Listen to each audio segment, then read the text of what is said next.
প্রত্যেক প্রভু যিশুর শিষ্য দুষ্টাত্মা তাড়াতে পারেন। শয়তানের আত্মা পবিত্র আত্মাকে ভয় পায়, দুষ্টাত্মাকে ভয় করবেন না। আদেশ করুন শয়তানের আত্মাকে যেন প্রভু যিশুর নামে দূর হয়ে যায়। আপনি খুব সহজেই দুষ্টাত্মাকে তাড়াতে পারবেন, আপনি তাদেরকে দুষ্টাত্মা থেকে মুক্ত করতে পারবেন, প্রভু যিশুর নতুন জীবনের দিকে তাদেরকে চালিত করতে পারবেন। এই ভিডিওতে আমি কি জিনিস আলোচনা করব। এই ভিডিওতে আমি আপনাদের সামনে তুলে ধরবো কি প্রভু যিশু খ্রিস্ট আপনাকে অধিকার আর সামর্থ্য দিয়েছে দুষ্টাত্মা তাড়ানোর জন্য। এরপরে দুষ্টাত্মার ব্যাপারে কিছু সত্য আপনার সামনে তুলে ধরবো। এরপরে আমি বাইবেল থেকে কিছু উদাহরণস্বরূপ দুষ্টাত্মার দ্বারা আক্রান্ত ব্যক্তির চারিত্রিক কিছু উদাহরণ আপনাদের সামনে তুলে ধরবো। এক ব্যক্তির মধ্যে দুষ্টাত্মার উপস্থিতির লক্ষণ কিরকম হতে পারে সেগুলো আপনার সঙ্গে আলোচনা করব। যখন আপনি দুষ্টাত্মা তাড়ানোর জন্য প্রার্থনা করবেন তখন দুষ্টাত্মার বহিঃপ্রকাশ হতে পারে, সেগুলো কিরকম হয় সে ব্যাপারেও আলোচনা করব। কেমন ভাবে আপনি দুষ্টাত্মা তাড়াতে পারবেন সে ব্যাপারে আলোচনা করব। দুষ্টাত্মা তাড়ানোর পরে দুষ্টাত্মা চলে গেছে কিনা কেমন ভাবে বুঝবেন সে ব্যাপারে কিছু আলোচনা করব। প্রিয় বন্ধুরা, আপনাদের সবাইকে প্রভু যিশুর নামে স্বাগত জানাই। প্রভু যিশু যখন এই জগতে পরিচর্যার কাজ করছিলেন, মানে মিনিস্ট্রির কাজ করছিলেন, তিনি তখন বিভিন্ন জায়গায় গিয়ে সুসমাচার প্রচার করছিলেন আর প্রার্থনা দ্বারা অসুস্থ ব্যক্তিদের সুস্থ করছিলেন, আর যারা দুষ্টাত্মার কবলে পড়ে রয়েছে তাদেরকে দুষ্টাত্মা থেকে মুক্ত করছিলেন। আমরা নতুন নিয়মের বিভিন্ন জায়গায় দেখতে পাই এই সমস্ত কাজের ব্যাপারে উল্লেখ করা রয়েছে। শুধু তাই নয়, প্রভু যিশু এই সমস্ত কাজ তার শিষ্যদেরও শেখালেন। প্রভু যিশু তার শিষ্যদের শেখালেন তারা কেমনভাবে সুসমাচার প্রচার করতে পারেন আর কেমনভাবে তারা অসুস্থ ব্যক্তিদের সুস্থ করতে পারেন, কেমনভাবে তারা দুষ্টাত্মা তাড়াতে পারেন। এরপরে আমরা দেখি মথির সুসমাচার তার 10:1 এবং লুকের সুসমাচার তার 9:1 উল্লেখ করা রয়েছে কি প্রভু যিশু তার শিষ্যদের অধিকার আর সামর্থ্য দিলেন যাতে তারাও গিয়ে সুসমাচার প্রচার করতে পারেন, অসুস্থ ব্যক্তিদের প্রার্থনা দ্বারা সুস্থ করতে পারেন আর দুষ্টাত্মাকে তাড়িয়ে মানুষকে সুস্থ করতে পারেন বা দুষ্টাত্মা থেকে মুক্ত করতে পারেন। আমরা বাইবেলে খুব স্পষ্টভাবে দেখতে পাই প্রভু যিশু তার শিষ্যদের অধিকার আর সামর্থ্য দিয়েছিলেন যাতে তারাও দুষ্টাত্মাদের তাড়াতে পারেন।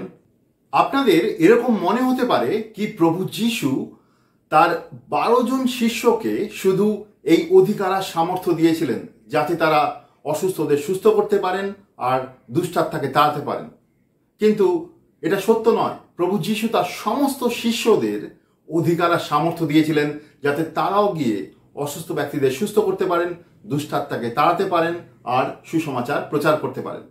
আমরা লুকের সুসমাচার তার 10 দেখতে পাই প্রভু যিশু 70 জনকে পাঠালেন সুসমাচার প্রচার করার জন্য। তাদেরকেও প্রভু যিশু অধিকার আর সামর্থ্য দিলেন যাতে তারাও গিয়ে অসুস্থ ব্যক্তিদের সুস্থ করতে পারেন আর দুষ্টাত্মাকে তাড়াতে পারেন। আমরা লুকের 10:17 দেখতে পাই এই সমস্ত শিষ্যরা উৎসাহিত হন যখন তারা দেখতে পারেন কি প্রভু যিশুর নামে তারাও দুষ্টাত্মাকে তাড়াতে পারেন। এরপরে আমরা দেখতে পাই প্রেরিতের 5:16 প্রভু যিশুর শিষ্যরা সুসমাচার প্রচার করছিলেন আর তারা যখন জেরুসালেমে সুসমাচার প্রচার করছিলেন তার সঙ্গে সঙ্গে তারা অসুস্থ ব্যক্তিদের প্রার্থনা দ্বারা সুস্থ করছিলেন আর যারা দুষ্টাত্মার কবলে পড়েছিল তাদেরকেও দুষ্টাত্মা থেকে মুক্ত করছিলেন। তার মানে প্রভু যিশুর শিষ্যরা যখন প্রভু যিশুর কাজ করছিলেন, মিনিস্ট্রির কাজ করছিলেন, সুসমাচার প্রচারের কাজ করছিলেন, তারা শুধু সুসমাচার প্রচার করছিলেন না, তারা রোগীদেরও সুস্থ করছিলেন আর যারা দুষ্টাত্মার কবলে পড়ে রয়েছে তাদেরকেও তারা মুক্ত করছিলেন। প্রেরিতের 19:11 এবং 12 আমরা দেখতে পাই সাধু পল দুষ্টাত্মাকে তাড়াচ্ছিলেন। তিনি সুসমাচার প্রচার করতে গেছিলেন, সেখানে অনেক লোককে প্রার্থনা দ্বারা সুস্থ করছিলেন, তার সঙ্গে সঙ্গে দুষ্টাত্মাদেরও তাড়াচ্ছিলেন। প্রেরিত পল 12 জন শিষ্যের মধ্যে ছিলেন না। তিনি পরে প্রভু যিশুকে জানতে পারেন, তিনিও কিন্তু দুষ্টাত্মাকে তাড়াচ্ছিলেন আর যারা অসুস্থ ছিল তাদেরকে প্রার্থনা দ্বারা সুস্থ করছিলেন। এরপরে প্রেরিতের 16 থেকে 18 পর্যন্ত আমরা দেখতে পাই সাধু পল একটি মেয়ের মধ্যে থেকে দুষ্টাত্মা বের করেন, তাকে দুষ্টাত্মা থেকে মুক্ত করেন। প্রভু যীশু তার শিষ্যদের অধিকার আর সামর্থ্য দিয়েছেন যাতে তারা সুসমাচার প্রচার করতে পারেন, অসুস্থদের প্রার্থনা দ্বারা সুস্থ করতে পারেন, আর যারা দুষ্টাত্মার কবলে পড়ে রয়েছে তাদেরকেও দুষ্টাত্মা মুক্ত করতে পারেন। আপনি যদি প্রভু যীশুর শিষ্য হন তাহলে আপনিও ঈশ্বরের সামর্থ্যের দ্বারা দুষ্টাত্মাকে তাড়াতে পারেন আর লোকেদের দুষ্টাত্মা থেকে মুক্ত করতে পারেন। প্রভু যীশু বলেছেন তার শিষ্যদের মধ্যে এই গুণগুলো দেখা যাবে। কোন গুণগুলো? মার্কের সুসমাচার তার 16-তে যদি আপনি যান, মার্কের সুসমাচার তার 16-17 থেকে 18-তে প্রভু যীশুর শিষ্যদের কিছু গুণ বা চিহ্ন উল্লেখ করা রয়েছে। তার মধ্যে একটি চিহ্ন হচ্ছে এটি কি তারা দুষ্টাত্মাকে তাড়াতে পারেন। প্রভু যীশু তার শিষ্যদের শেখান কেমনভাবে তারা সুসমাচার প্রচার করতে পারবেন, কেমনভাবে তারা প্রার্থনা দ্বারা অসুস্থ ব্যক্তিদের সুস্থ করতে পারবেন, কেমনভাবে তারা দুষ্টাত্মাকে তাড়াতে পারবেন, কেমনভাবে তারা একজন নতুন বিশ্বাসীকে বিশ্বাসে আসতে সাহায্য করতে পারবেন, কেমন করে তারা জলে বাপ্তিস্ম দিতে পারবেন, কেমনভাবে তারা পবিত্র আত্মার বাপ্তিস্মের জন্য প্রার্থনা করতে পারবেন, কেমনভাবে তারা একজন নতুন বিশ্বাসীকে শিক্ষা দ্বারা বাড়িয়ে তুলতে সাহায্য করতে পারবেন, আর তার সঙ্গে সঙ্গে একজন নতুন বিশ্বাসীকে কেমনভাবে প্র্যাকটিক্যালি বা ব্যবহারিক প্রশিক্ষণের দ্বারা শিক্ষা দিতে পারবেন। প্রভু যীশু কিন্তু তার শিষ্যদের শুধু বসে বসে শিক্ষা দেননি, বসে বসে তাদেরকে বাইবেলের বাক্য পড়াননি। প্রভু যীশু তাদেরকে সঙ্গে করে নিয়ে গেছিলেন। তিনি যেখানে যেখানে মিনিস্ট্রি বা পরিচর্যার কাজ করছিলেন তিনি তাদেরকে প্র্যাকটিক্যালি বা ব্যবহারিকভাবে শেখালেন কেমনভাবে তারাও সুসমাচার প্রচার করতে পারে, কেমনভাবে তারা প্রার্থনা দ্বারা তারাও অসুস্থ ব্যক্তিকে সুস্থ করতে পারেন, কেমন করে তারাও দুষ্টাত্মাকে তাড়াতে পারেন। এই সমস্ত কাজ তাদেরকে প্র্যাকটিক্যালি শেখান। আপনি যদি প্রভু যীশুর শিষ্য হন তাহলে আপনাকেও শেখার দরকার আছে কেমনভাবে প্র্যাকটিক্যালি আপনি জগতে গিয়ে সুসমাচার প্রচার করতে পারেন, কেমনভাবে আপনি প্রার্থনা দ্বারা দুষ্টাত্মাকে তাড়াতে পারেন, কেমনভাবে আপনি অসুস্থ ব্যক্তিকে সুস্থ করতে পারেন। এই ভিডিওতে আমি আপনাকে শেখাবো কেমনভাবে আপনিও দুষ্টাত্মাকে তাড়াতে পারেন আর যারা দুষ্টাত্মার কবলে পড়ে রয়েছে তাদেরকে আপনি মুক্ত করতে পারেন। দিয়াবল বা দুষ্টাত্মা বা মন্দ আত্মার ব্যাপারে কিছু সত্য আপনাদের সামনে তুলে ধরতে চাই। দিয়াবল বা মন্দ আত্মা মৃত ব্যক্তির আত্মা নয়। এটা অনেক সময় অনেক ব্যক্তি ভুল বোঝে, তারা মনে করে মৃত ব্যক্তির আত্মাই হচ্ছে মন্দ আত্মা। না, এটা সঠিক নয়। অনেক সময় অনেক ব্যক্তি আত্মিক কিছু জিনিসের উপস্থিতি অনুভব করে আর তারা মনে করে কোনো মৃত ব্যক্তির আত্মা বোধহয় ঘুরে বেড়াচ্ছে। এটা সত্য নয়। মৃত ব্যক্তির আত্মা এই জগতে ঘুরে বেড়াতে পারে না। মন্দ আত্মা বা দুষ্টাত্মা এই জগতে ঘুরে বেড়ায় যারা শয়তানের হয়ে কাজ করে। দিয়াবল বা মন্দ আত্মাকে বাইবেলের নতুন নিয়মে বিভিন্ন জায়গাতে দুষ্টাত্মা বলে উল্লেখ করা রয়েছে। লুকের 7:21, মথির 12:43 আমরা দেখতে পাই এখানে দিয়াবল বা মন্দ আত্মাকে দুষ্টাত্মা বলে উল্লেখ করা রয়েছে। সুতরাং দিয়াবল, মন্দ আত্মা বা দুষ্ট আত্মা একই জিনিস। আমরা জানি শয়তান মানে লুসিফার একটা সময় ঈশ্বরের অবাধ্য হয়েছিল। ঈশ্বরের অবাধ্য হওয়ার জন্যে তাকে স্বর্গ থেকে বের করে দেওয়া হয়, তাকে জগতে ফেলে দেওয়া হয়। তার সঙ্গে সঙ্গে বেশ কিছু স্বর্গদূত বা এঞ্জেলরাও ঈশ্বরের বিরোধিতা করেছিল। অনেক বাইবেল শিক্ষক মনে করেন যেই সমস্ত স্বর্গদূতেরা লুসিফার বা শয়তানের সঙ্গে মিলিত হয়ে ঈশ্বরের বিরোধিতা করেছিলেন তারাই এখন এই জগতে শয়তানের আন্ডারে বা শয়তানের অধীনে দুষ্টাত্মা হিসেবে তারা কাজ করেন। মথির 12-তে প্রভু যীশু বলেছেন শয়তান এবং দিয়াবলের সামর্থ্য বা ভূতেরা একটা খুব ভালো সাংগঠনিক প্যাটার্নে বা খুব একটা সাংগঠনিকভাবে কাজকর্ম করেন। যেমন মনে করুন একটা দেশ, সেই দেশে একজন প্রেসিডেন্ট বা প্রাইম মিনিস্টার রয়েছেন, তার আন্ডারে অনেক ক্যাবিনেট মিনিস্টার রয়েছে আর তার আন্ডারে অনেক লোকাল লিডার্সরা রয়েছে, আঞ্চলিক লিডার্সরা রয়েছে। সেই হিসেবে ওই দেশটা চালিত হয়। সেরকমভাবে শয়তানের রাজ্য এরকমভাবে চলে। শয়তানের রাজ্যে সব থেকে ওপরে শয়তান বা লুসিফার বসে রয়েছে, আর তার নিচে বিভিন্ন রকমের শয়তানের সামর্থ্যের অধিকার নিয়ে বিভিন্ন দিয়াবলের সামর্থ্য বা দুষ্টাত্মারা বসে রয়েছেন। তারা সাংগঠনিকভাবে বিশ্বাসীদের এগেনস্টে বা সমস্ত মানব জাতির এগেনস্টে কাজ করছে।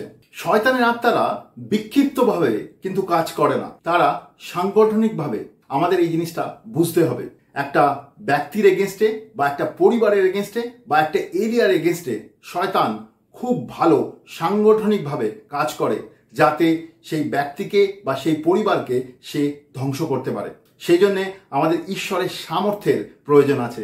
ঈশ্বরের সামর্থ্যের দ্বারা দুষ্টাত্মার সামর্থ্যকে, দিয়াবলের সামর্থ্যকে ভেঙে ফেলার দরকার আছে। ঈশ্বরের সামর্থ্যের দ্বারা আমাদের শেখার দরকার আছে কেমনভাবে আমরা দুষ্টাত্মাকে তাড়াতে পারি।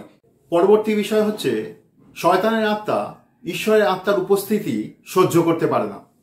মনে করুন আপনি প্রভু যিশুর বিশ্বাসী, আপনি একটি পরিবারে প্রার্থনা করতে গেলেন, সেই পরিবারে অনেক ব্যক্তির মধ্যে দুষ্টাত্মার উপস্থিতি রয়েছে। বাইরে থেকে আপনি তাদেরকে বুঝতে পারবেন না, কিন্তু যখন আপনি সেখানে গিয়ে প্রার্থনা করছেন বা ঈশ্বরের ব্যাপারে কথা বলছেন, যাদের মধ্যে দুষ্টাত্মার উপস্থিতি রয়েছে তারা আপনাকে সহ্য করতে পারবে না।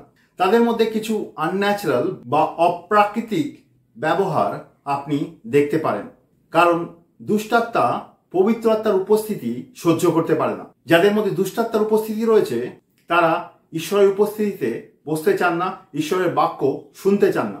এরকম অনেক ব্যক্তি রয়েছেন, তারা হয়তো ঈশ্বরের বাক্য শোনেন, কিন্তু তাদের জন্য যখন প্রার্থনা করা হয় তাদের মধ্যে থেকে দুষ্টাত্মার বহিঃপ্রকাশ হয়।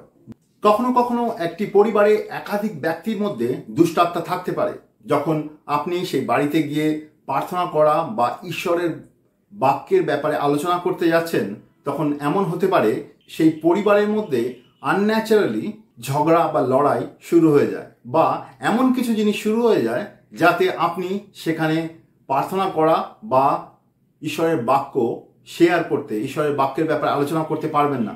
শয়তান বা দুষ্টাত্মা পবিত্র আত্মার উপস্থিতি সহ্য করতে পারে না। সেই জন্য দুষ্টাত্মা এমন পরিস্থিতি সৃষ্টি করেন যাতে তারা ঈশ্বরের বাক্য থেকে দূরে থাকতে পারেন, ঈশ্বরের আত্মা থেকে দূরে থাকতে পারেন। যারা ঈশ্বরের বিশ্বাসে, ঈশ্বরের আত্মার দ্বারা চালিত হন, ঈশ্বর আত্মার দ্বারা প্রভুর কাজ করেন, তাদের থেকে দূরে থাকতে পারেন।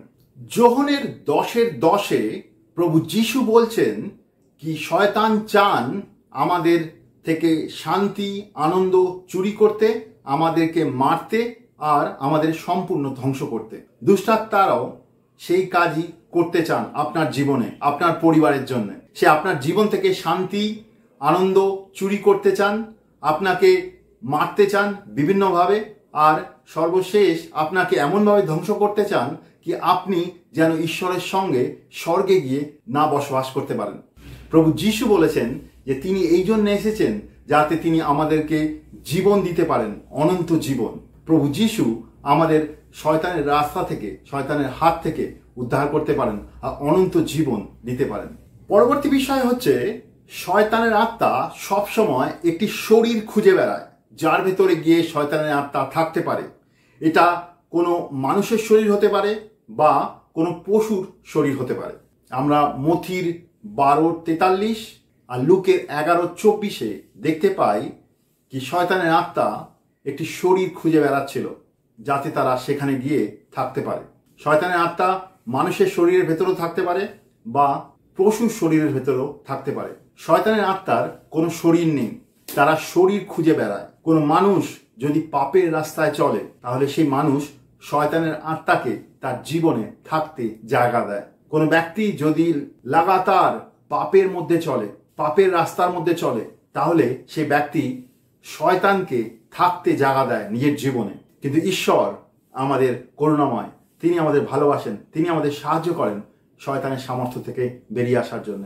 শয়তানের আত্মা যখন একজন ব্যক্তির ভেতরে প্রবেশ করে, তারপরে শয়তানের আত্মা সেই ব্যক্তিকে বন্ধনের মধ্যে বেঁধে রাখেন। তারপরে শয়তানের আত্মা সেই ব্যক্তিকে বিভিন্ন রকমের শয়তানের ইচ্ছায় চালিত করেন, বিভিন্ন রকমের লালসায়, বিভিন্ন রকমের অপ্রাকৃতিক ইচ্ছায় চালিত করে। সে বিভিন্ন রকমের পাপের কাজের মধ্যে নিযুক্ত থাকে। এই জন্যে কি সেই শয়তানের আত্মা তার ভেতর থেকে তাকে সেই কাজে চালিত করছে। আমরা যখন বিভিন্ন জায়গাতে মিনিস্ট্রি করতে গেছি তখন আমরা বিভিন্ন ব্যক্তির জন্য প্রার্থনা করেছি যারা শয়তানের আত্মার দ্বারা বন্ধনের মধ্যে পড়েছিল। আর তাদের জন্য যখন প্রার্থনা করা হয় তাদের ভেতর থেকে শয়তানের আত্মা বেরিয়ে আসে, তারা বিভিন্ন পাপ থেকে মুক্ত হয়। নিজেরা সাক্ষ্য দেন কি তারা অনেক রকমের জিনিস ছিল যেগুলো তারা করতো, অনেক রকমের পাপের কাজ ছিল যেগুলো তারা নিজেরা করতো, কিন্তু তারা নিজেরা বুঝতো না কেন তারা এই সমস্ত পাপের কাজগুলো করতো। কিন্তু সেই ব্যক্তিরা যখন পাপ থেকে মন পরিবর্তন করে, তাদেরকে যখন শয়তানের আত্মা থেকে মুক্ত করা হয়, তারা সেই সমস্ত পাপ কাজের ইচ্ছা কখনো রাখে না, তারা প্রভুর সঙ্গে চলতে শুরু করে। তো শয়তানের আত্মা মানুষকে বন্ধনের মধ্যে রাখে আর পাপ কাজ করতে উৎসাহিত করে, প্রোৎসাহিত করে। আমি বাইবেল থেকে কিছু দুষ্টাত্মার দ্বারা আক্রান্ত ব্যক্তির উদাহরণ আপনাদের সামনে নিয়ে আসতে চাই।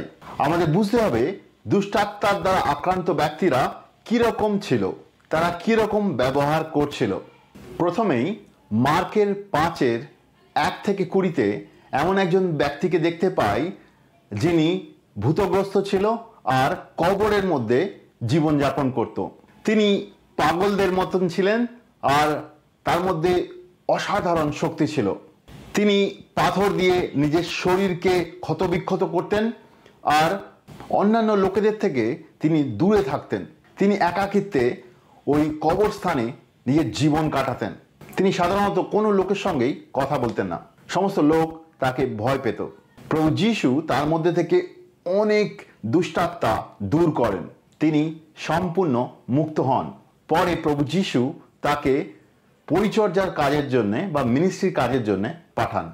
দ্বিতীয়ত মার্কের 1:25-27 এখানে এমন একজন ব্যক্তিকে দেখা যাচ্ছে যিনি কফরনিয়মে প্রার্থনা ঘরে এসে উপস্থিত হন। তার মানে তিনি মানসিকভাবে সম্পূর্ণ ঠিক ছিলেন। তিনি প্রার্থনা ঘরে এসেছিলেন প্রার্থনার জন্য। সেখানে প্রভু যীশু উপস্থিত ছিল।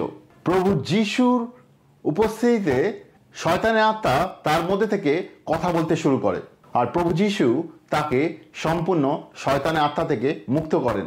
এই ব্যক্তি কিন্তু পাগলের মতন আচরণ করছিলেন না, তিনি সাধারণ ব্যক্তি ছিলেন যিনি প্রার্থনা ঘরে প্রার্থনার জন্য এসেছিলেন।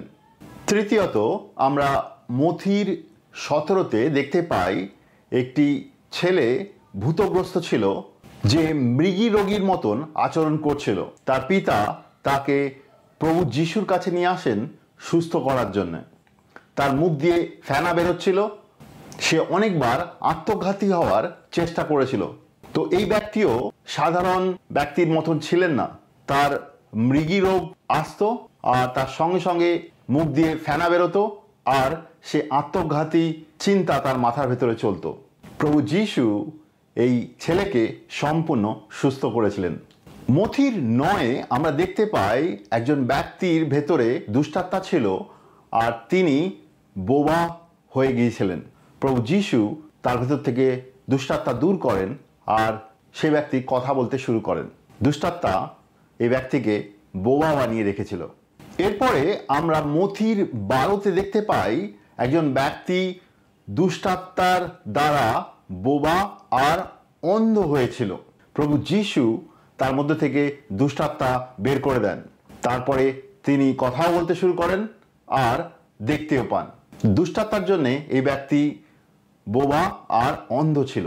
এরপরে আমরা আরেকটা উদাহরণ দেখতে পারি প্রেরিতের 16-তে। ফিলিপি শহরে প্রেরিত পল একজন দাসীকে দেখতে পান যিনি লোকেদের ভবিষ্যৎ বলে দিতে পারতেন, কিন্তু তার মধ্যে দুষ্টাত্মা ছিল। সে দুষ্টাত্মার দ্বারা লোকেদের ভবিষ্যৎ বলে দিতেন। আজকাল অনেক লোক আছেন যারা দুষ্টাত্মার দ্বারা ভবিষ্যৎ বলে দেন। এটা একটা অনেক বড় ব্যবসা।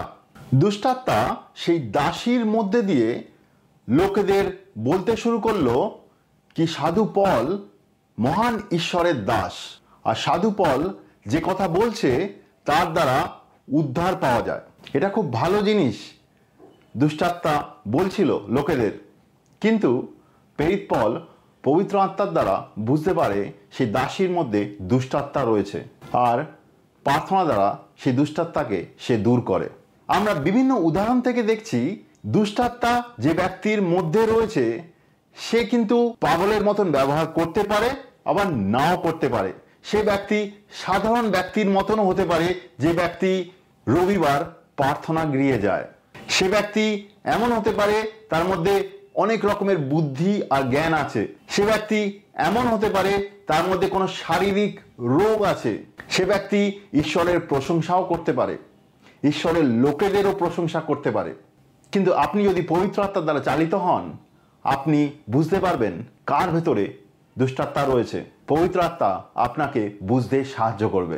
যার ভেতরে দুষ্টাত্মা রয়েছে সে বিভিন্ন রকম আচরণ করতে পারে। এবার আপনাদের সঙ্গে আলোচনা করব একটি ব্যক্তির মধ্যে দুষ্টাত্মার উপস্থিতির লক্ষণগুলো কি কি হতে পারে। আমি আপনাদের সামনে কিছু অস্বাভাবিক স্বভাব বা অস্বাভাবিক চারিত্রিক গুণ বা অস্বাভাবিক মানসিক অবস্থা আপনাদের সামনে তুলে ধরব। এই স্বভাবগুলি যদি লাগাতার কোনো ব্যক্তির মধ্যে দেখা যায় তবে সেই ব্যক্তির মধ্যে দুষ্টাত্মার উপস্থিতি থাকতে পারে। প্রথম লক্ষণ, দুষ্টাত্মা মানুষকে পাপ করতে প্রলুব্ধ করে। যে ব্যক্তির মধ্যে দুষ্টাত্মার উপস্থিতি রয়েছে সে ব্যক্তি পাপের প্রতি শক্তিশালী প্রলোভন অনুভব করতে পারে। সেই ব্যক্তি জানে কোনটা ঠিক কোনটা ভুল, কিন্তু একটি বিশেষ সময় যখন দুষ্টাত্মা তাকে ভেতর থেকে প্রলুব্ধ করে সে নিজেকে কন্ট্রোল করতে পারে না, সে নিজেকে সামলাতে পারে না, সে পাপ করে বসে। আমরা সবাই পাপের প্রতি একটা প্রলোভন অনুভব করতে পারি, কিন্তু কিছু বিশেষ দুষ্টাত্মা রয়েছে তারা যদি কোনো মানুষের ভেতরে থাকে তারা সেই মানুষকে পাপ করার একটি শক্তিশালী প্রলোভনের দিকে নিয়ে যায় আর সেই ব্যক্তিকে পাপ করতে উৎসাহিত করে বা প্রোৎসাহিত করে। মনে করুন একজন ব্যক্তি, তার কাছে টাকা পয়সা সমস্ত কিছু রয়েছে, কিন্তু শয়তান তাকে ভেতর থেকে প্রলুব্ধ করছে যেন সে চুরি করে, সে অন্যের পয়সা চুরি করে। একজন ব্যক্তি, তার কাছে টাকা পয়সা সম্পত্তি সমস্ত কিছু রয়েছে, কিন্তু দুষ্টাত্মা তাকে ভেতর থেকে প্রলুব্ধ করছে ঘুষ নেওয়ার জন্য। আর ভেতর থেকে শুনতে পান কেউ তাদেরকে বলছে এই পাপটা তুমি করতে পারো, কোনো অসুবিধা নেই, কারণ সবাই তো এরকম পাপ করছে। সে শয়তান দ্বারা প্রলুব্ধ হয় আর তারপরে গিয়ে পাপ করে বসে। শয়তান মানুষকে পাপ করতে প্রলুব্ধ করে। সুতরাং যে ব্যক্তি লাগাতার পাপের দিকে শক্তিশালী প্রলোভন অনুভব করে আর পাপের মধ্যে লাগাতার পড়ে প্রলোভনের দ্বারা, সে ব্যক্তির মধ্যে শয়তানের আত্মা উপস্থিতি থাকতে পারে। দ্বিতীয়ত, দুষ্টাত্মার দ্বারা মানুষ হয়রানির শিকার হতে পারে। দুষ্টাত্মা আপনাকে হয়রানি করতে পারে। আপনার ভেতরে যদি দুষ্টাত্মা রয়েছে, আপনার দ্বারা দুষ্টাত্মা অন্য ব্যক্তিদেরও হয়রানির শিকার করতে পারে। দুষ্টাত্মা আমাদের মধ্যে ভুল আবেগগুলো ব্যবহার করে। আপনার মধ্যে যদি কোনো ভুল আবেগ জমা হয়ে থাকে, মনে করুন আপনার মধ্যে কোনো রকমের রাগ, ঘৃণা, ক্ষমা না করা, দুঃখ, এগুলো জমে রয়েছে। ঈশ্বর চান না আমাদের ভেতরে এরকম ভুল আবেগ বা নেগেটিভ ইমোশন বা নেগেটিভ আবেগগুলো জমা হয়ে থাকুক। ঈশ্বর চান এগুলো যেন আমরা সবসময় পরিষ্কার করি ঈশ্বরের উপস্থিতিতে গিয়ে।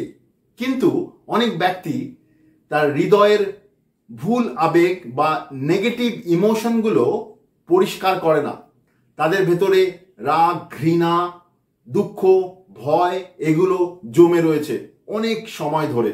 কোনো মানুষের মধ্যে এই নেতিবাচক আবেগগুলো বা নেগেটিভ ইমোশনগুলো যদি অনেক সময় ধরে জমিয়ে রাখা হয়, তাহলে শয়তান বা দুষ্টাত্মা সেই ব্যক্তির মধ্যে খুব সহজেই প্রবেশ করতে পারে। এরকম একজন ব্যক্তি তার জীবনের খুব ছোটখাটো ঘটনা দ্বারা খুব তাড়াতাড়ি আঘাত পেয়ে যেতে পারেন, খুব তাড়াতাড়ি রেগে যেতে পারেন, খুব তাড়াতাড়ি খুব দুঃখ অনুভব করতে পারেন, আর তার ফলে সে বিভিন্নভাবে অন্যদের সঙ্গে ব্যবহার করতে পারেন।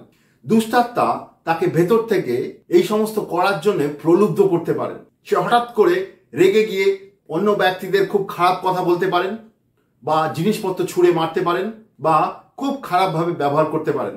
কিছুক্ষণ পরেই সেই ব্যক্তি নিজে বুঝতে পারেন তিনি যেগুলো করেছিলেন সেগুলো তিনি ঠিক মানসিকতায় করেননি। তিনি লজ্জা পান, তিনি হয়রানি অনুভব করেন, তিনি বুঝতে পারেন না কেন তিনি এরকমভাবে ব্যবহার করেছিলেন। তার সঙ্গে যারা থাকেন তারাও হয়রানি হয় তার খারাপ ব্যবহারের দ্বারা। এরকম অনেক পরিবার রয়েছে যেখানে এরকম একজন ব্যক্তি রয়েছেন যিনি এরকমভাবে ব্যবহার করেন আর পুরো পরিবার তাকে সহ্য করেন। দুষ্টাত্মা মানুষকে দিয়ে এরকম হয়রানি করান। একজন মানুষ দুষ্টাত্মার দ্বারা হয়রানির শিকার হন আর তার দ্বারা, তার খারাপ ব্যবহারের দ্বারা পুরো পরিবার, তার অফিসের কলিগরা, তার সমাজের লোকেরা হয়রানির শিকার হয়। দুষ্টাত্মা মানুষকে হয়রানির শিকার করে। কারোর মধ্যে যদি রাগ, ঘৃণা, তিক্ততা, ক্ষমা না করা, এই সমস্ত নেতিবাচক আবেগ জমে থাকে অনেক সময় ধরে, তাহলে শয়তানের আত্মা সেই ব্যক্তিকে লাগাতার হয়রানির শিকার করতে পারে। তৃতীয়ত, দুষ্টাত্মা মানুষের ভেতরে মানসিক পীড়ন নিয়ে আসতে পারে। আমরা মথির 18-তে দেখতে পাই ক্ষমা করার ব্যাপারে। একজন দাস ছিল যিনি অন্য আরেকজন দাসকে ক্ষমা করতে পারে না। পরে দেখা যায় সেই দাসকে তার মনিব এমন লোকেদের হাতে দিয়ে দিয়েছে, তারা তাকে লাগাতার পীড়নের মধ্যে রাখবে। প্রভু যীশু বলতে চাইছেন, যে ব্যক্তি অন্য ব্যক্তিকে ক্ষমা করে না, সেই ক্ষমা না করাটা হচ্ছে পাপ। আর কোনো ব্যক্তি যদি ক্ষমা না করে, ক্ষমা না করার মানসিকতা তার ভেতরে থাকে, তাহলে শয়তান সেই সমস্ত জায়গা ব্যবহার করতে পারে। প্রভু যীশু বলেছেন আমরা যেন অন্য ব্যক্তিদের ক্ষমা করি, যারা আমাদেরকে আঘাত করেছে, যারা আমাদের সঙ্গে খারাপ ব্যবহার করেছে, তাদেরকে যেন আমরা ক্ষমা করে দিই। কিন্তু যদি আপনি তাদেরকে ক্ষমা না করে থাকেন, যদি যারা আপনাকে আঘাত করে তাদেরকে আপনি ক্ষমা না করেন, আঘাতের দুঃখগুলো আপনি ধরে রাখেন, তাহলে শয়তান সেই ব্যক্তির ভেতরে এসে থাকতে পারে।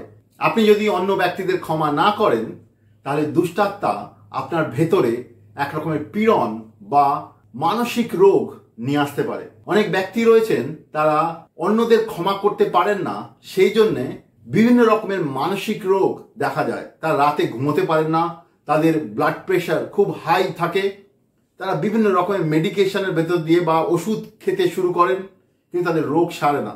কারণ এই রোগটি সম্পূর্ণ আত্মিক, এটি শারীরিক নয়। অনেক ব্যক্তি ক্ষমা না করার জন্য দুষ্টাত্মার কবলে পড়ে রয়েছে। দুষ্টাত্মা তাদেরকে বন্ধনের মধ্যে রেখেছে। তারা বিভিন্ন রকমের দুশ্চিন্তায় জীবন কাটায়, কাউকে বিশ্বাস করতে পারে না আর রাতে ঘুমোতে পারে না। এইভাবে দুষ্টাত্মা পীড়নের মধ্যে দিয়ে বা কষ্টের মধ্যে রাখতে পারে। চতুর্থত, দুষ্টাত্মা মানুষকে দোষী করতে চায়। এরকম অনেক ব্যক্তি রয়েছেন যারা দোষ ধরে রাখেন। অনেক ব্যক্তি তাকে বিভিন্ন সময় বিভিন্ন কারণে দোষ দিয়ে কথা বলেছে, আর সেই ব্যক্তি সেই দোষের কথাগুলো একদম ভুলতে পারেননি। সেই দোষের কথাগুলো হৃদয়ের মধ্যে লুকিয়ে রেখেছেন। শয়তান আমাদেরকে দোষের মধ্যে রাখতে চায়। যদি কোনো ব্যক্তি তার হৃদয়ে দোষগুলো লুকিয়ে রাখে, তাহলে তার হৃদয়ে শয়তান কাজ করে, দুষ্টাত্মা তার ভেতরে এসে থাকতে পারে। আর সেই ব্যক্তি সবসময় দুশ্চিন্তায়, ভয়ে জীবন কাটায়। সে নিজেকেও বিশ্বাস করতে পারে না, অন্যকে বিশ্বাস করতে পারে না। সে লাগাতার দুশ্চিন্তায়, ভয়ে সে জীবন কাটায়। সে অন্য সবাইকে তার জীবনের সমস্ত অসুবিধার জন্য দোষী করে দেখে।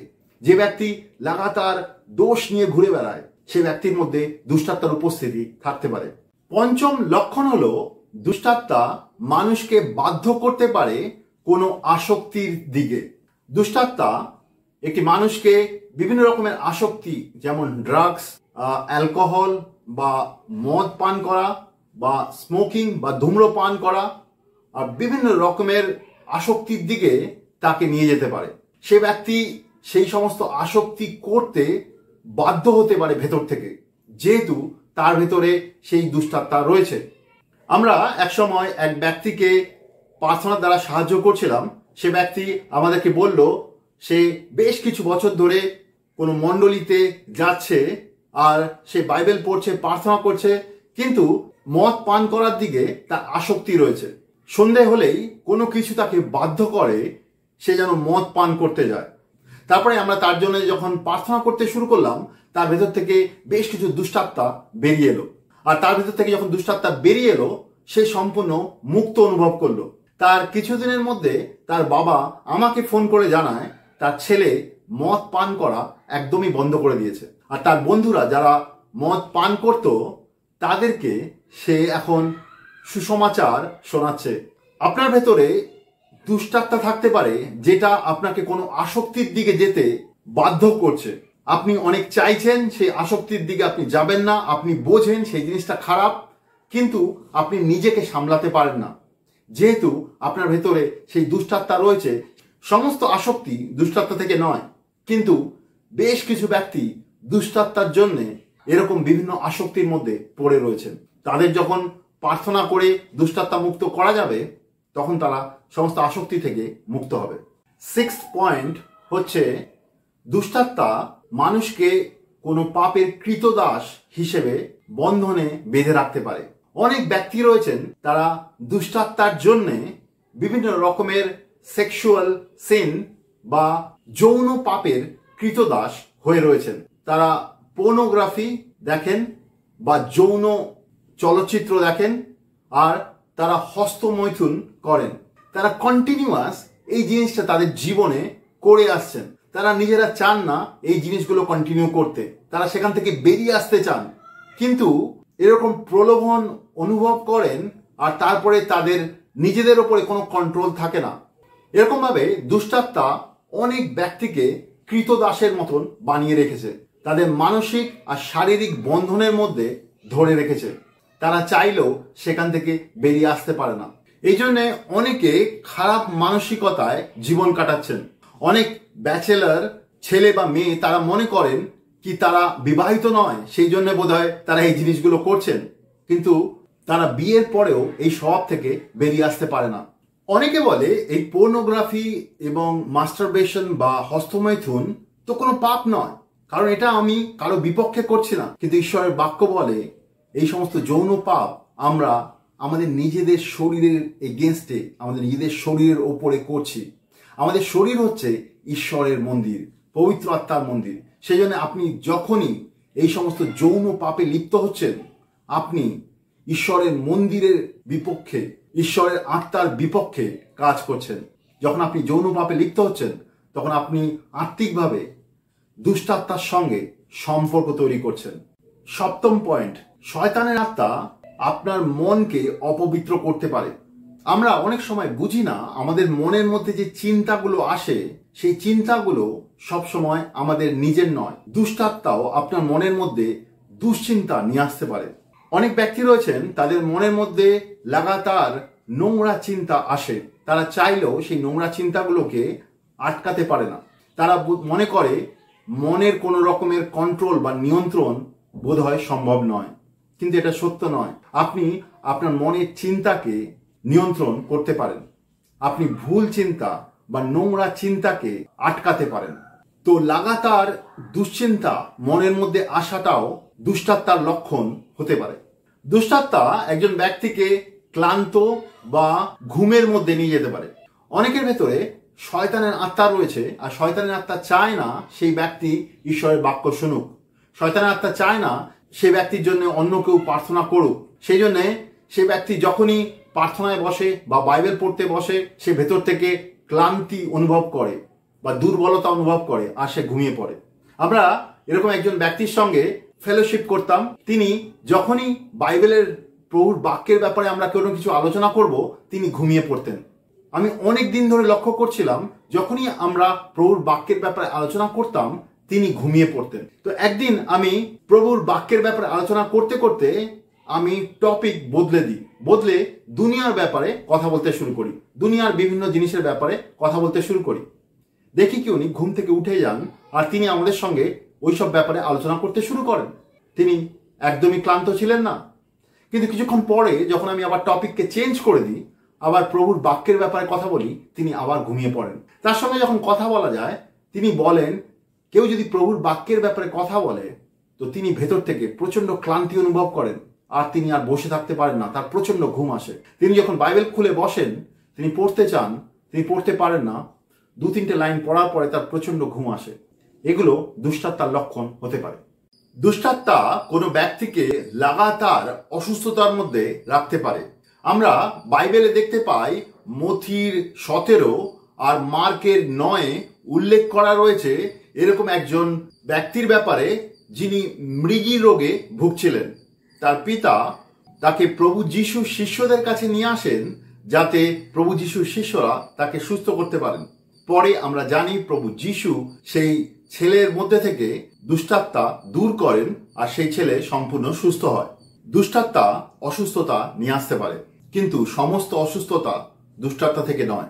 কিছু অসুস্থতা দুষ্টাত্মা থেকে হতে পারে। আমাদের অভিজ্ঞতা রয়েছে বিভিন্ন সময় আমরা যখন মিনিস্ট্রি করতে গেছি কোনো অসুস্থ ব্যক্তির জন্য, তাদের জন্য যখন প্রার্থনা করা হয়েছে তাদের মধ্যে থেকে দুষ্টাত্মা বেরিয়ে এসছে, তারপরে তারা সম্পূর্ণ তাদের অসুস্থতা থেকে সুস্থ হয়েছে। এরপরে আমরা দেখতে পাই লুকের 13-তে এরকম একজন মহিলার ব্যাপারে উল্লেখ করা রয়েছে যিনি দুষ্টাত্মার জন্য তার শরীরে কুঁচ ছিল আর সেই অবস্থায় তিনি 18 বছর ধরে ভুগছিলেন। দুষ্টাত্মার জন্য তিনি এরকম ভাবে ভুগছিলেন। পরে প্রভু যিশু তাকে সুস্থ করেন। দুষ্টাত্মা একজন ব্যক্তির মধ্যে অসুস্থতা নিয়ে আসতে পারে। এখানে বলে রাখি, সমস্ত অসুস্থতা দুষ্টাত্মা থেকে নয়, কিন্তু বেশ কিছু অসুস্থতা আছে যেগুলো দুষ্টাত্মা নিয়ে আসতে পারে। দুষ্টাত্মা একজন মানুষকে মৃত্যুর দিকে নিয়ে যেতে পারে বা সুইসাইড করতে প্রলুব্ধ করতে পারে, আত্মঘাতী হতে প্রলুব্ধ করতে পারে। এরকম অনেক ব্যক্তি রয়েছেন যাদেরকে উদ্ধার করা হয়েছে, তারা যখন সুইসাইড করার অ্যাটেম্প্ট করছিলেন, তাদের সঙ্গে যখন কথা বলা হয় বোঝা যায় তাদের ভেতরে হীনমন্যতা, ডিসকারেজমেন্ট, বিভিন্ন রকমের মানসিক রোগ তাদের ভেতরে কাজ করছিল। আর তার মধ্যে থেকে কেউ তাদেরকে উৎসাহিত করছিল তারা যেন তাদের জীবনকে শেষ করে দেয়। পরে তাদের জন্য যখন প্রার্থনা করা হয় তারা সেই সমস্ত বন্ধন থেকে বেরিয়ে আসে। এরকম একজন ব্যক্তির জন্য আমরা প্রার্থনা করছিলাম যিনি সুইসাইড অ্যাটেম্প্ট করেছিলেন। তার সঙ্গে যখন কথা বলি বুঝতে পারি তার জীবনে বিভিন্ন রকমের প্রবলেম চলছে, তার মানসিক বিভিন্ন রকমের প্রবলেম চলছিল। আর তার মধ্যে থেকে কেউ তাকে উৎসাহিত করছিল সে যেন সুইসাইড করে, সে যেন আত্মঘাতী হয়। পরে যখন তার জন্য প্রার্থনা করা হয় আর তার ভেতর থেকে দুষ্টাত্মা বেরিয়ে আসে আর সে সেখান থেকে সম্পূর্ণ মুক্ত হয়। তারপরে সে খুব ভালোভাবে জীবনযাপন করছে। একজন ব্যক্তির মধ্যে দুষ্টাত্মার বহিঃপ্রকাশ বা ডিমনিক ম্যানিফেস্টেশন কি রকম হতে পারে? দুষ্টাত্মার বহিঃপ্রকাশ বিভিন্ন রকম হতে পারে, যেমন কিছু অস্বাভাবিক আচরণ করা, তার ভেতর থেকে খিঁচুনি দেওয়া। তার অস্বাভাবিক আচরণের মধ্যে এমন হতে পারে সে প্রচণ্ড রেগে যাচ্ছে আর অভিশাপ দিচ্ছে আশেপাশে যারা রয়েছে তাদেরকে। রেগে গিয়ে সে কিছু উল্টোপাল্টা কথাবার্তা বলছে, বা সে লজ্জা পেয়ে যাচ্ছে, বা সে ভয় পাচ্ছে। দুষ্টাত্মার বহিঃপ্রকাশ কান্নাকাটির মাধ্যমেও হতে পারে। সে ব্যক্তির জন্য যখন আপনি প্রার্থনা করছেন সে হঠাৎ করে খুব অস্বাভাবিকভাবে কান্নাকাটি শুরু করে দিল, বা সেই ব্যক্তি হাসতে শুরু করলো অস্বাভাবিকভাবে। সে ব্যক্তি অন্য কণ্ঠে কথা বলতে শুরু করলো যেটা তার নিজের কণ্ঠের আওয়াজ নয়। তার মধ্যে হঠাৎ করে উদ্বেগ দেখা যেতে পারে, সেটাও দুষ্টাত্মার বহিঃপ্রকাশ হতে পারে। সে ভয় পেয়ে গিয়ে ওখান থেকে দূরে চলে যেতে চায় বা আপনার কাছ থেকে দূরে চলে যেতে চায়, সেটাও দুষ্টাত্মার বহিঃপ্রকাশ হতে পারে। এমন হতে পারে তার মধ্যে অসাধারণ শক্তি এসে গেছে আর সে সবাইকে মারতে চাইছে, এটাও দুষ্টাত্মার বহিঃপ্রকাশ। কখনো কখনো আক্রান্ত ব্যক্তি হঠাৎ করে শরীরে কোনো রকমের ব্যথা অনুভব করে, অসুস্থতা অনুভব করে, এটাও দুষ্টাত্মার বহিঃপ্রকাশ। আক্রান্ত ব্যক্তির মধ্যে হঠাৎ করে হতাশা আসা বা আত্মঘাতী চিন্তা আসাও দুষ্টাত্মার বহিঃপ্রকাশ হতে পারে। এরকম বিভিন্ন রকম দুষ্টাত্মার বহিঃপ্রকাশ বা ডিমনিক ম্যানিফেস্টেশন আক্রান্ত ব্যক্তির মধ্যে দেখা যেতে পারে। কেমন ভাবে আপনি দুষ্টাত্মা তাড়াতে পারেন?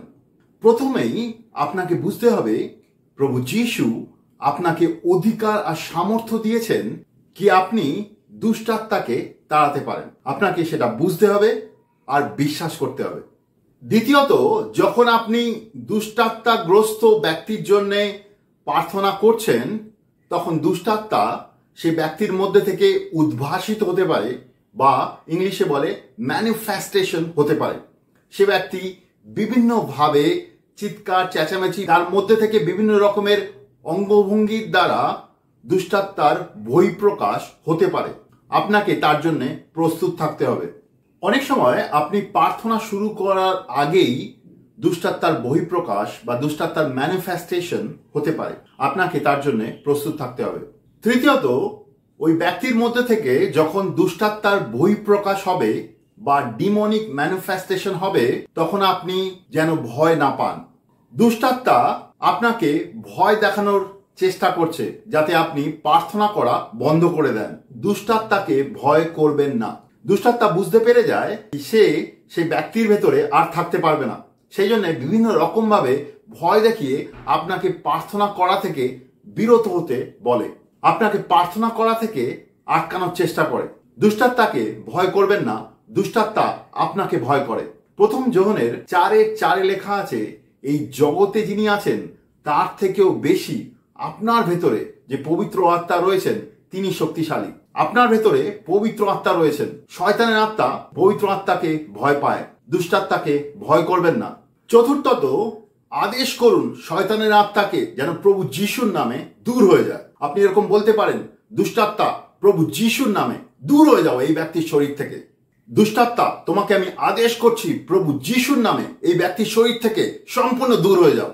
পঞ্চম বিষয় হলো, আপনি যখন দুষ্টাত্মাকে আদেশ করছেন, আপনাকে বুঝতে হবে আপনি প্রভু যিশুর থেকে অধিকার পেয়েছেন, আর প্রভু যিশুর ওপরে যে আপনার বিশ্বাস আছে সেই বিশ্বাস থেকে আপনি শয়তানকে আদেশ করছেন। এখানে বেশ কিছু জিনিস আপনাকে বুঝতে হবে। একজন ব্যক্তিকে মন পরিবর্তন করার দরকার আছে পাপ থেকে বেরিয়ে আসার জন্য।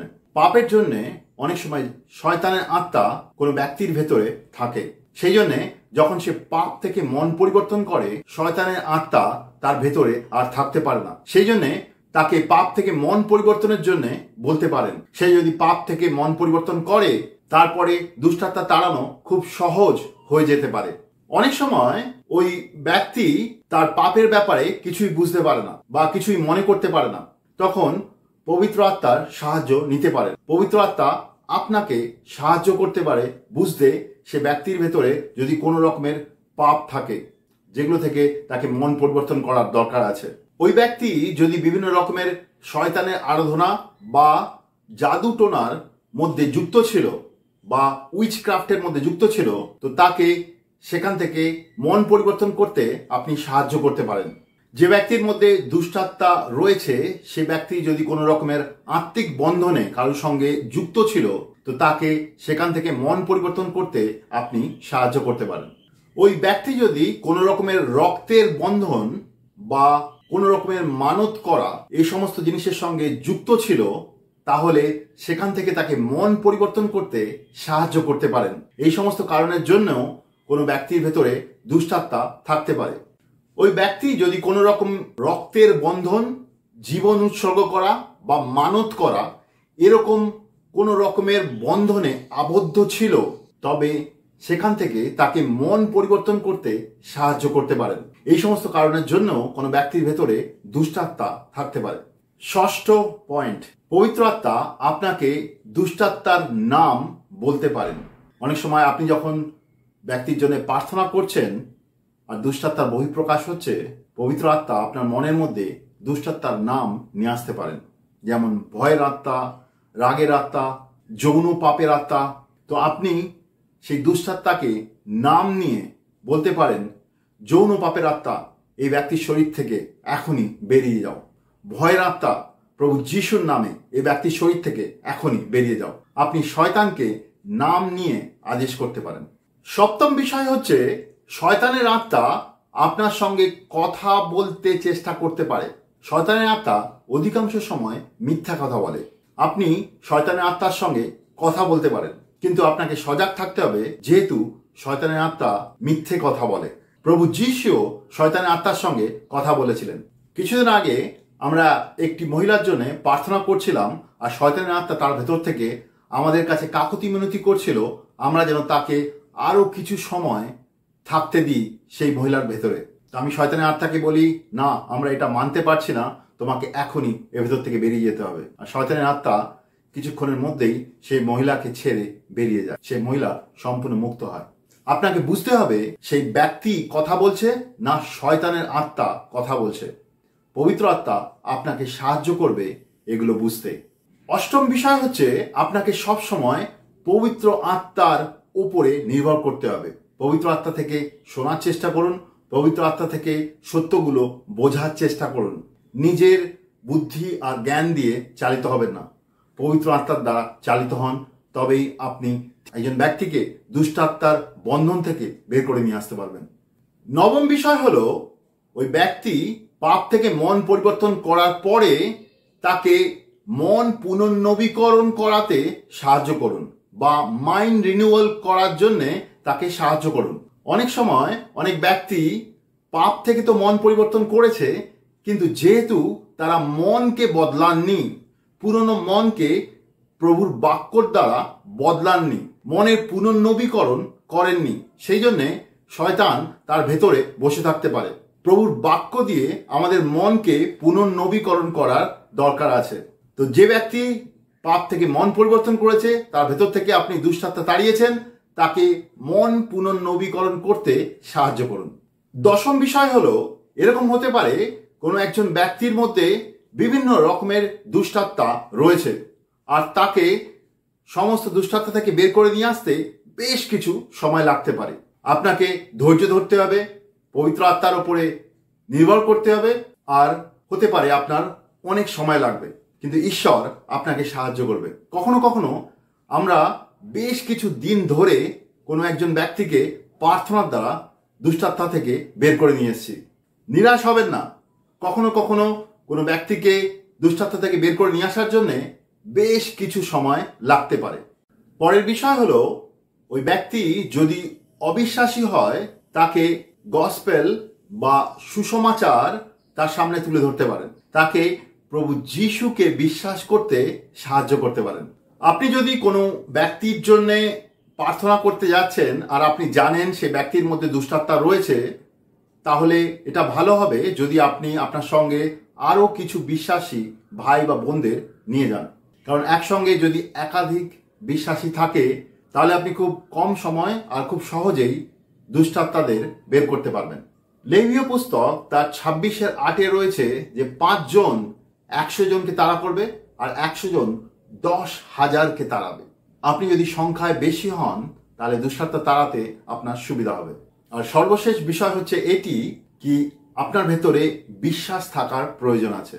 মথির সুসমাচার তার 17-তে আমরা দেখতে পাই একটি পিতা তার ভূতগ্রস্ত ছেলেকে প্রভু যিশুর শিষ্যদের কাছে নিয়ে আসে, কিন্তু প্রভু যিশুর শিষ্যরা সেই ছেলের মধ্যে থেকে ভূত তাড়াতে সক্ষম হননি। পরে সেই পিতা প্রভু যিশুর কাছে তার ছেলেকে নিয়ে যায়, আর প্রভু যিশু সেই ছেলেকে সুস্থ করেন। প্রভু যিশু পরে তার শিষ্যদের বলেন, তোমাদের মধ্যে বিশ্বাস ছিল না, সেই জন্য তোমরা ওই ছেলেকে সুস্থ করতে পারোনি। তোমাদের প্রার্থনা আর উপবাসে যাওয়ার দরকার আছে বিশ্বাস বাড়ানোর জন্য।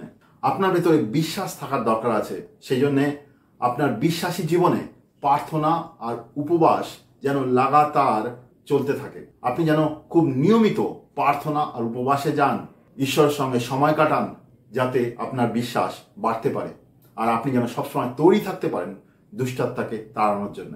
এই বিষয়গুলো যদি আপনি মনে রাখেন, তাহলে আপনি খুব সহজেই দুষ্টাত্মাকে তাড়াতে পারবেন, আপনি তাদেরকে দুষ্টাত্মা থেকে মুক্ত করতে পারবেন, প্রভু যিশুর নতুন জীবনের দিকে তাদেরকে চালিত করতে পারবেন। আমি বিশ্বাস করি পবিত্র আত্মা আপনাকে সাহায্য করবে। আপনি যখন দুষ্টাত্মা তাড়ানোর জন্য প্রার্থনা করছেন, কেমন করে বুঝবেন কি দুষ্টাত্মা সেই আক্রান্ত ব্যক্তি ছেড়ে চলে গেছে? কোনো চিহ্ন আছে কি?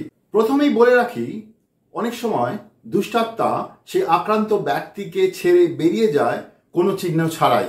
এরকম হতে পারে আপনি কোনো রকম ভাবে বুঝতে পারবেন না দুষ্টাত্মা সেই ব্যক্তিকে ছেড়ে চলে গেছে। সাধারণভাবে কিছু চিহ্ন দেখা যেতে পারে যার দ্বারা আপনি বুঝতে পারবেন যে দুষ্টাত্মা সেই ব্যক্তি ছেড়ে চলে গেছে। যেমন খুব জোরে চিৎকার চেঁচামেচি করে মাটিতে পড়ে যাওয়া, বা কাশতে শুরু করা, বমি করা, বা খুব জোরে জোরে হাই তোলা, শরীর থেকে ব্যথা দূর হয়ে যাওয়া, অসুস্থতা সঙ্গে সঙ্গে দূর হয়ে যাওয়া। সেই আক্রান্ত ব্যক্তি নিজেকে হালকা অনুভব করতে পারে বা সে এমন অনুভব করতে পারে তার শরীর ছেড়ে কিছু জিনিস বেরিয়ে যাচ্ছে। এরকম বিভিন্ন রকমের চিহ্ন দেখা যেতে পারে, কিন্তু অনেক সময় কোনো চিহ্ন ছাড়াই দুষ্টাত্মা সে ব্যক্তির দেহ থেকে বেরিয়ে যেতে পারে। যে ব্যক্তি দুষ্টাত্মার দ্বারা আক্রান্ত ছিল সেই ব্যক্তি নিজে বুঝতে পারবে তার শরীরের ভেতরে কিছু পরিবর্তন এসেছে। অনেক সময় যে ব্যক্তি প্রার্থনা করছে সে নাও বুঝতে পারে দুষ্টাত্মা বেরিয়ে গেছে কিনা, কিন্তু যে ব্যক্তি আক্রান্ত ছিল সেই ব্যক্তি বন্ধন থেকে মুক্ত হয়ে যায়। সে নিজেকে হালকা মনে করে, তার ভেতরে প্রভুর আনন্দ ফিরে আসে, সে শরীরের কষ্ট ব্যথা থেকে সম্পূর্ণ বেরিয়ে আসে। অনেক সময় পবিত্র আত্মা আপনাকে বা সেই আক্রান্ত ব্যক্তিকে বুঝতে সাহায্য করতে পারে যে দুষ্টাত্মা তাকে ছেড়ে চলে গেছে। সবশেষে আমি আপনাদেরকে উৎসাহিত করতে চাই কি আপনারাও প্রভুর সামর্থ্যের দ্বারা ভূত তাড়ানো শুরু করুন। আপনি এরকম অনেক ব্যক্তিকে দেখতে পাবেন যাদের জীবনে কিছু অস্বাভাবিক ব্যবহার রয়েছে যেগুলো প্রভুর থেকে নয়, যেগুলো খুব সাধারণ মানুষের জীবনের মতন নয়। আপনি তাদেরকে সাহায্য করতে পারেন প্রার্থনার দ্বারা, পবিত্র আত্মার উপরে নির্ভর করতে পারেন। পবিত্র আত্মা আপনাকে সাহায্য করবে যদি তাদের জীবনে কোনো রকমের দুষ্টাত্মার প্রভাব থাকে। তাদেরকে কাউন্সেলিং করতে পারেন, তাদেরকে সাহায্য করতে পারেন সেখান থেকে বেরিয়ে আসার জন্য। অনেক সময় আমাদের বিশ্বাসীদের গ্রুপের মধ্যে আমরা অনেক ব্যক্তিকে পাই যাদের জীবনে এমন কিছু অস্বাভাবিক প্রবলেম রয়েছে যেগুলো থেকে বেরিয়ে আসার জন্য সে লড়াই করছে, সে প্রার্থনা করছে অনেক সময় ধরে, কিন্তু বেরিয়ে আসতে পারছে না। সে অনেক কিছু করার চেষ্টা করছে কিন্তু বেরিয়ে আসতে পারছে না। তার হয়তো ডেলিভারেন্সের দরকার আছে বা কোনো দুষ্টাত্মা থেকে তার মুক্তির দরকার আছে। তার জীবনে হয়তো কোনো মানসিক বিশ্বাস বা তার জীবনে এমন কিছু পাপ রয়েছে যার জন্যে দুষ্টাত্মা হয়তো তার জীবনে বসে রয়েছে। তার দুষ্টাত্মা থেকে মুক্তির প্রয়োজন রয়েছে। ঈশ্বর আপনাকে সাহায্য করবেন এই জিনিসগুলো বুঝতে, আর আপনিও প্রভু যিশুর শিষ্যের মতন দুষ্টাত্মা তাড়াতে সক্ষম হবেন। আপনি যদি আরও বেশি কিছু জানতে চান তো নিচে কমেন্ট বক্সে লিখে জানাতে পারেন। আপনি যদি আমাদের সঙ্গে যোগাযোগ করতে চান শিষ্যত্ব প্রশিক্ষণের জন্য তো আমাদেরকে ব্যক্তিগতভাবে কন্ট্যাক্ট করতে পারেন। আশা করি ঈশ্বর আপনাকে আশীর্বাদ করবেন এই ভিডিও দ্বারা। ধন্যবাদ।